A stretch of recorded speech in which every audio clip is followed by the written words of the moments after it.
በየአካባቢው የሚገኙ ውሃ ያቆሩ ቦታዎችንና ለወባ በሽታ ትንኝ መራቢያ የሆኑ ስፍራዎችን በማጽዳት የወባ በሽታ ስርጭትን መክታት ያስችላል።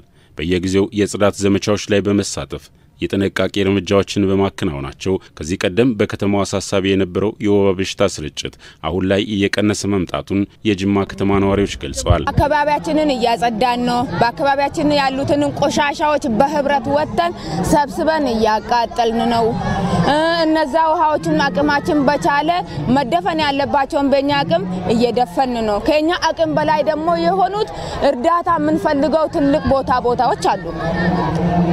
እሱን በቅርብ ጊዜ ውስጥ መንግስት ይሄንን ድጋፍ እንዲያደርግልን ምክንያቱም እየቀጠለ ስለሆነ ነው። በጅማ ከተማ ላይ ቆሻሻን የማስወገድ ፍሳሾችን የማስወገድ ስራ እየሰራ ነው ያለው። እንግዲህ የጅማ ከተማ ወጣቶች ማለት ነው በአንድነት ወጥተን ህዝቡን በማደራጀትና ህዝቡን በማሳተፍ የከተማ ጽዳትን ፍሳሾችን የማስወገድ ስራዎችን እየሰራን እንገኛለን። አሁን በመንኖርበት አካባቢ ላይ ያው ህብረተሰቡ በወባ በሽታ በአብዛኛው የተጠቃ ነበር።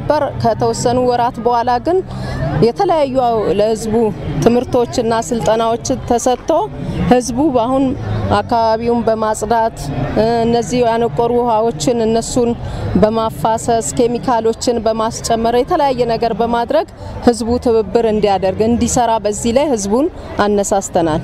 እኔ በቀበሌ የወባን መከላከል ስራ በጣም ከህዝብ ጋር ህዝብን አሳተፌ ሰራ ነበር።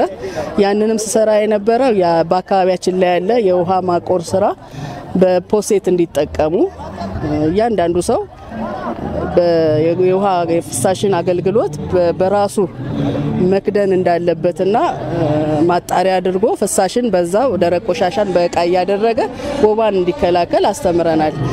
ተለያዩ ደግሞ ግንዛቤዎችንም አስጨብጠናል። በይበልጡንም ደግሞ በፊት ከነበረው የወባ ስርጭት በጣም ቀንሷል። ዓለም አቀፉ የወባ ቀን ለ18ኛ ጊዜ በጅማ ከተማ በተከበረበት ወቅት የኦሮሚያ ጤና ቢሮ ኃላፊ ፕሮፌሰር ነጻነት ወርቅነህ በበጀት ዓመቱ በተሰራው አበረታች ስራ የወባ በሽታ ስርጭት 80% መቀነስ መቻሉን ተናግረዋል። ጎዲናሌ አናሌ ገንዶተ ኩሳ ቀበል ሁንደ ከሰል ታስክ ፎርስ ይንደሱን ለወባ በሽታ ተጋላጭ በሆኑ ዞንና ወረዳዎች ግብረ ኃይል አቋቁመን አስፈላጊውን ሀብት በማሰባሰብ የመድኃኒት ግዢ በመፈጸምና በጎ ፈቃደኞችን አሰልጥኖ በማሰማራት እንዲሁም ድጋፍ በማድረግ ትልቅ ስራ ሰርተናል። በበጀት ዓመቱ 8 ሚሊዮን የወባ መከላከያ ጎበር ተጋላጭ ለሆኑ አካባቢዎችም አሰራጭተናል። የመኸር ወቅትን ተከትሎ የሚከሰተውን የወባ በሽታ ስርጭት ለመከላከል ግንዛቤ ማስፋት ላይም በቂ ዝግጅት አድርገናል። የጤና ሚኒስትር ዴኤታ ዶክተር ደረጀ ዱጉማ አዳዲስ ፈጠራና ፍጥነትን እንዲሁም ሀብትን በማቀናጀት የወባ ስርጭትን ለመክታት በትኩረት ይሰራል ብለዋል። በሁሉን አቀፍ ቅንጅት ወባን መክታት እንደሚገባም